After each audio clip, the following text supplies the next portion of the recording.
I came to Longboat Key many, many years ago, 1951, and to visit friends of mine who had a restaurant on Longboat Key called the Peppermint Stick. Oh, yeah.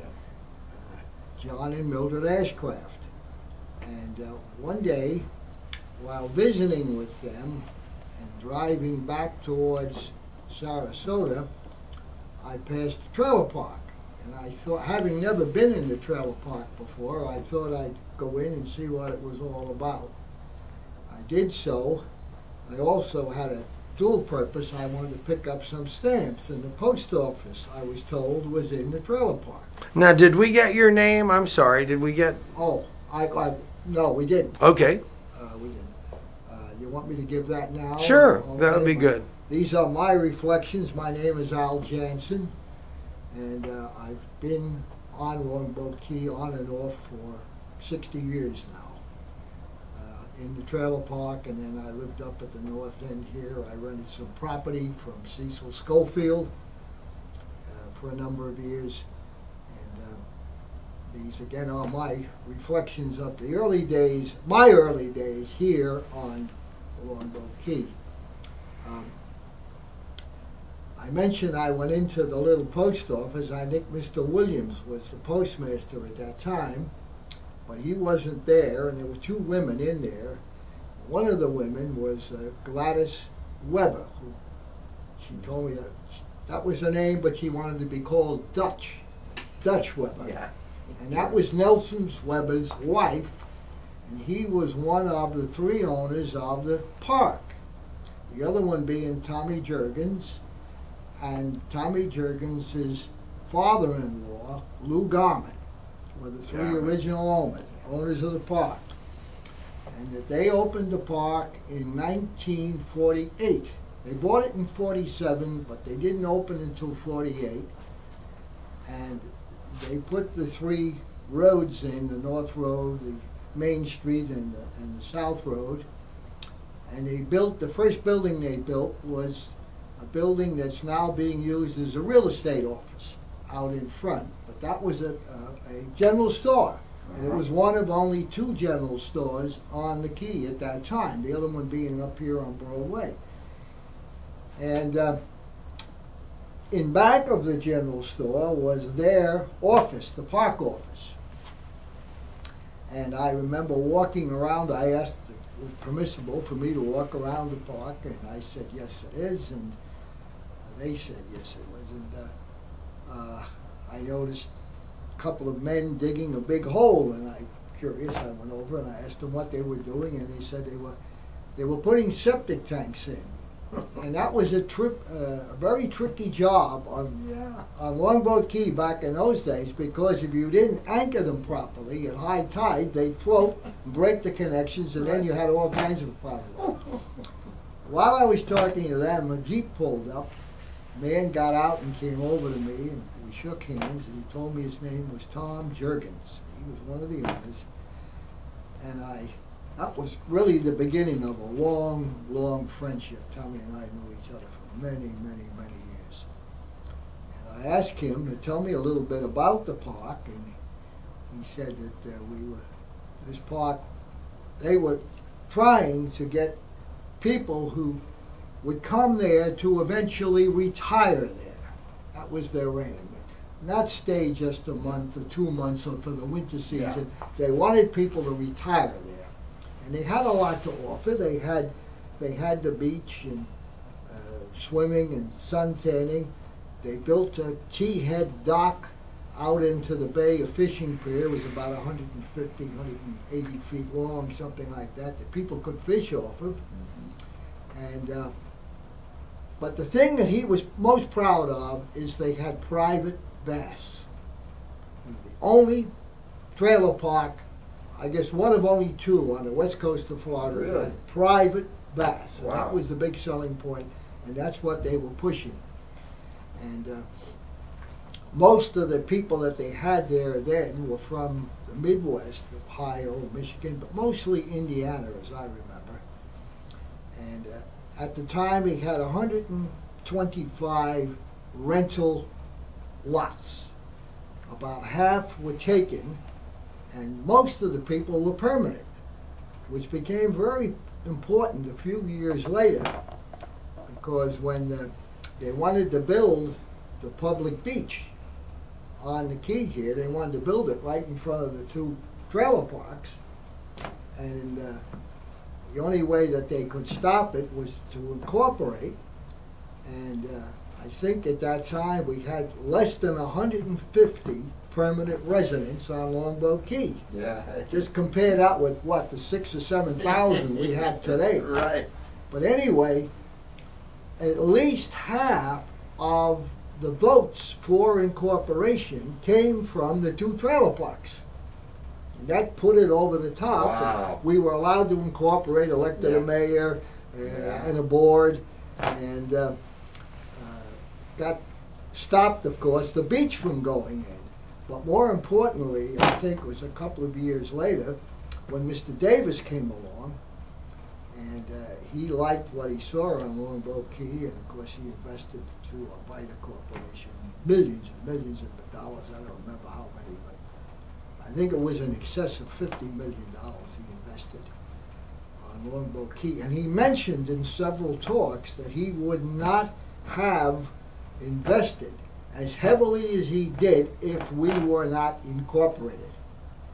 So that was very important that we became. Mm-hmm. And he was also very instrumental in getting the bridge built on the northern end here. Because we got lipped on, and Mildred used to tell me the state always says they're going to do it, they're going to build it, and nothing ever happened until Mr. Davis got Now, involved. that's Arthur Bonnie Davis? Yeah, oh yeah. From Alcoa. Yeah, Yeah. yeah. And he was a partner with the man who would eventually be, not eventually, was at the time, I guess, Secretary of Treasury for out of Pittsburgh. He owned Pittsburgh Glass, Pittsburgh Paint Company. What the heck? It wasn't a Mellon, was it? Mellon, Andrew Mellon. Yeah. Andrew Mellon, yeah. Yeah. And he had lots and lots of money, and he fortunately invested it here, and I think we owe an awful lot to him, because this beautiful paradise that we've all grown to love here would look vastly different today if it wasn't for Mr. Davis. You might just look one island north. Yeah, that's right, for a comparison, yes. Yeah, exactly. And he went up to Tallahassee, and he talked to them up there, and all of a sudden, the building of that bridge became the #1 public works project in the state of Florida. That bridge was the last one built by Manatee in the state. Yeah. They passed a bond issue of $19 million to build the new Anna Maria, the new Cortez, the Longboat, and also the one over the Braden River. Oh. And so that was all tied in there. As you say, Davis was very influential, and I'm sure he had a lot to do. Yeah. Then Tommy told me that, see, our lots in our park were very small. And trailers were getting bigger and bigger. And he was losing business because people had bigger trailers and our lots couldn't accommodate them. Right. Well, at the time, they were doing some dredging on the intercoastal, and also they were dredging out some man-made canals just north of Bayport, which Bayport is just north of us. So Doug Ray, who owned the Twin Shores next door, was on the board, I guess, at the time. And I guess he was Public Works Commissioner, but I'm not sure of that. Anyway, to get the permits for dumping, they had to go through him. So he said, hey, look no further. You guys are looking for a place to dump the spoils. Dump it on the end of my property. And they did. And they filled the back end of his property in, and they made he had to make a horseshoe-shaped marina. Well, then he was after Tommy and Webb to fill the end of our property, or their property at the time. A little self-serving, because if they filled in, the two would abut, and he wouldn't have to build a seawall on the south side. So finally, Webb said, hey, this is a good deal. We need more room anyway. And then we can make bigger lots and we can take bigger trailers. So he had them fill what we call the Gold Coast in, which is north of the marina. And then about a year and a half later, they decided to fill the south side in.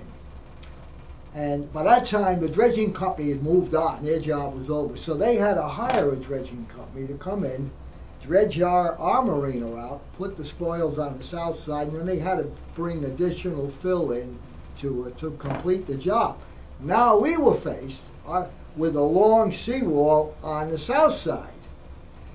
And they were very friendly with the property owner just south of us because for years we had been leasing a strip of land from him for parking and for boat trailers, and they had barbecue pits over there and everything else. And originally he said, okay, he said, I'll fill my property in too. And then he changed his mind. And this annoyed Webb a little bit.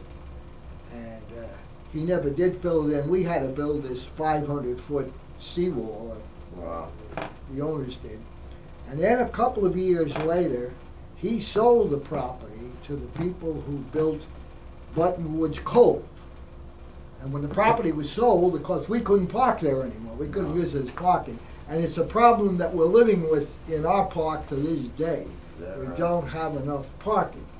But by filling in the two pieces of property, we picked up, I think, 46 or 48 more lots. Wow. And they were bigger lots than we had, and we got bigger trailers. We were able to come in. We also got a very nice marina out of it.